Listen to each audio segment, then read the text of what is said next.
Hi friends, hello, నమస్తే, welcome to my channel KK mantra media. ఈరోజు సింపుల్గా ప్రాన్స్ పికిల్ ఎలా చేసుకోవాలో చూసేద్దాం. ముందుగా నేను 1 kg టైగర్ ప్రాన్స్ తీసుకున్నాను. టైగర్ ప్రాన్స్ ఎందుకంటే టైగర్ ప్రాన్స్ రొయ్యల పికిల్కి బాగుంటుంది. ఈరోజు కేజీ 42 కౌంట్ వచ్చింది. ఈ ప్రాన్స్ పికిల్ ప్రాసెస్లో మనం క్లీన్ చేసినవి డైరెక్ట్గా నూనెలో వేసుకుంటే సరిపోతుంది. ముందే ఉడకబెట్టుకొని నీళ్ళు పోగొట్టుకొని అంత శ్రమ పడాల్సిన అవసరం లేదు. డైరెక్ట్గా ఒక 250 ml గ్రౌండ్నట్ ఆయిల్ తీసుకుని దాంట్లో డైరెక్ట్గా మనం వేసేసి ఫ్రై చేసుకోవడమే. ప్రాన్స్ వచ్చేసి నాకు కేజీ 450 పడింది. ప్లస్ క్లీనింగ్ ఒక 30 రూపీస్ అంతే. ఇది బెస్టా కాదు మీరే ఒకసారి చెప్పండి. రొయ్యలు అట్లా వేగిపోయి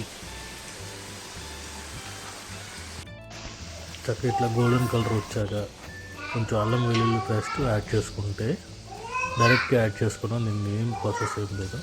డైరెక్ట్ తీసుకు ఆయిల్లో వేసేసి ఫ్రై చేసుకోవడమే.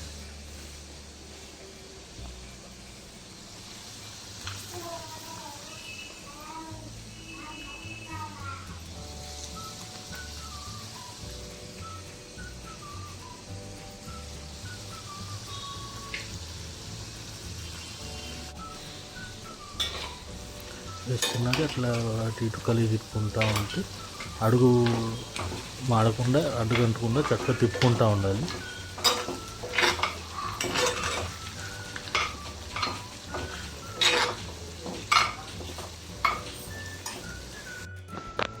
తర్వాత కొత్తిమీర కొంచెం కడిగి పెట్టుకొని ఆ కొత్తిమీర కూడా డైరెక్ట్గా ఆయిల్లో వేసేయడమే.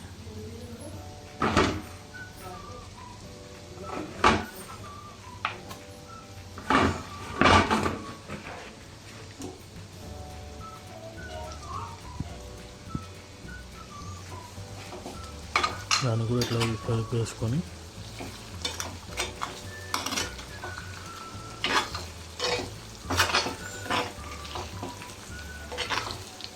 అట్లా వేగుతుంటేనే స్మెల్ వస్తూ ఉంది. చక్కగా అరగంటకుండా అట్లా పెట్టుకుంటూ ఉంది.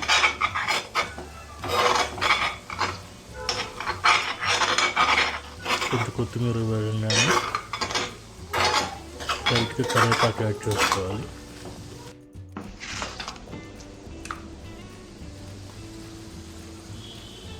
ఈ కరివేపాకు మంచి ఫ్లేవర్ ఇస్తుందండి రొయ్యల పచ్చడికి.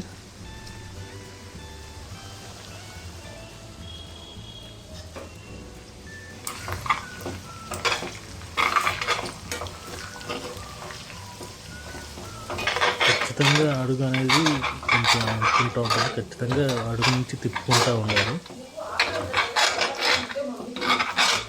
అప్పుడే పికిల్ అనేది మారకుండా ఉంటుంది.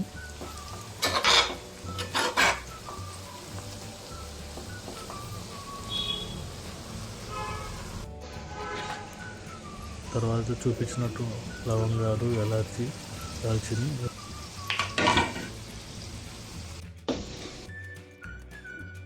తర్వాత అప్పుడే పట్టుకున్న కొరియాండర్ పౌడర్ని కొద్దిగా వేసుకుందాం.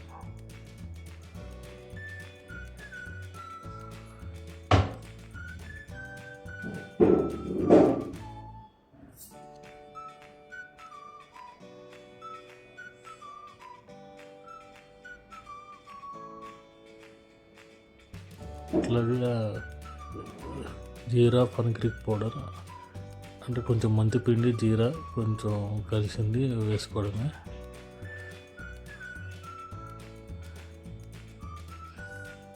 నేను డైరెక్ట్ జీలకర్ర అయితే జీరా పౌడర్ వేసుకున్నాను.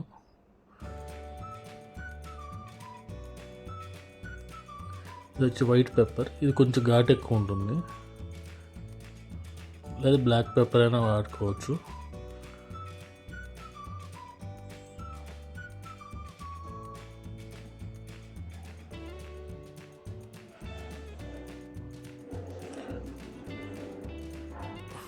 లైట్గా మనం పసుపు వేసుకున్నాం. నేను పసుపు స్టార్టింగ్లో వేయకుండా లాస్ట్లో వేసాను. ఎందుకంటే పసుపు ఒక్కోసారి ఏమవుతుందంటే లైట్ బిటర్ టేస్ట్ అనేది వస్తుంది. తర్వాత రెడ్ చిల్లీ పౌడర్ నేను 6 స్పూన్స్ వేసుకుంటున్నాను. మీ ఇంట్లో వాడే కారం బట్టి మీకు ఎంత కావాలో అంత వేసుకోవచ్చు.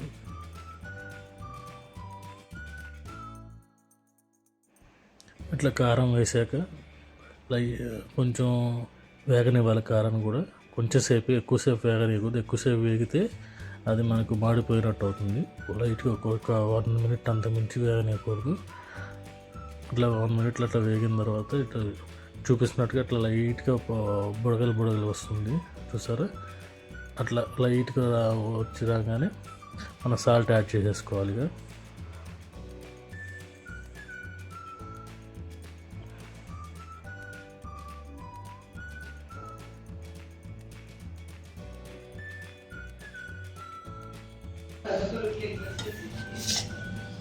సాల్ట్ అనేది నేను హిమాలయన్ పింక్ సాల్ట్ వాడుతున్నానండి. ఇంట్లో ఎక్కువ వాడేది ఇదే మేము.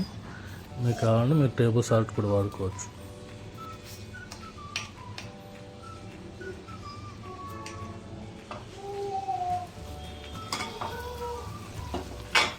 సాల్ట్ మనం టేస్ట్ తగినంత వేసుకుంటే సరిపోతుంది. నేను ఇక్కడ 3 స్పూన్స్ వేసుకున్నాను.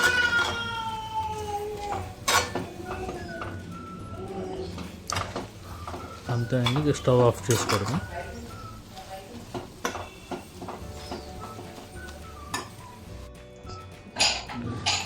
చేసుకున్నాక మొత్తం కూల్ డౌన్ అయ్యేదాకా వెయిట్ చేయాలి. మొత్తం కూలింగ్ అయిపోయిన తర్వాత ఒక ఫుల్ లెమన్ పిండుకోవాలి మనం.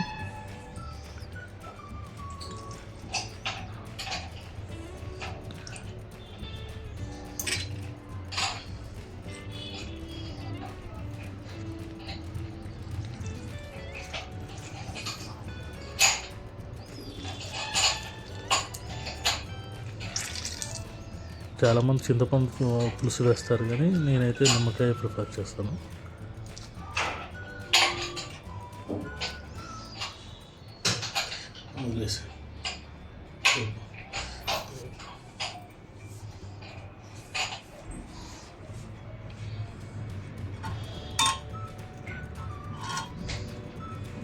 గింజలు వస్తే అట్లా తీసేసుకోవాలి. గింజలు రాకుండా వేసుకోవాలి.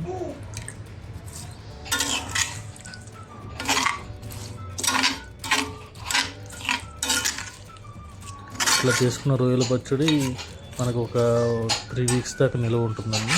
ఇట్లా ఒక గాజు కంటైనర్లోకి ట్రాన్స్ఫర్ చేసుకోవడమే.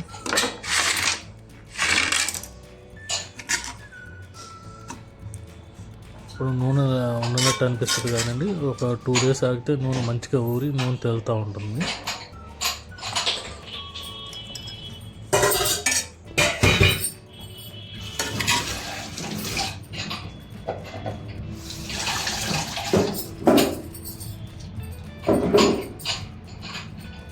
కొంచెం స్పూన్ పెట్టుకుంటాను వేయడానికి.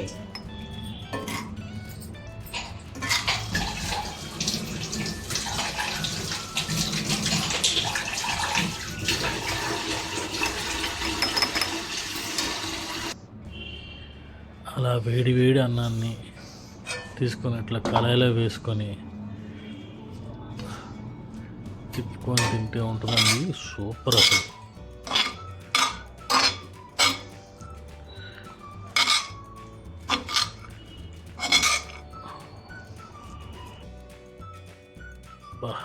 చూసారుగా ఎంత బాగా వచ్చిందో. రొయ్యలు కూడా అట్లా మెత్తగా బాగుంది. తింపితే ఒక చేత్తో తునిగిపోయేలాగా అట్లా.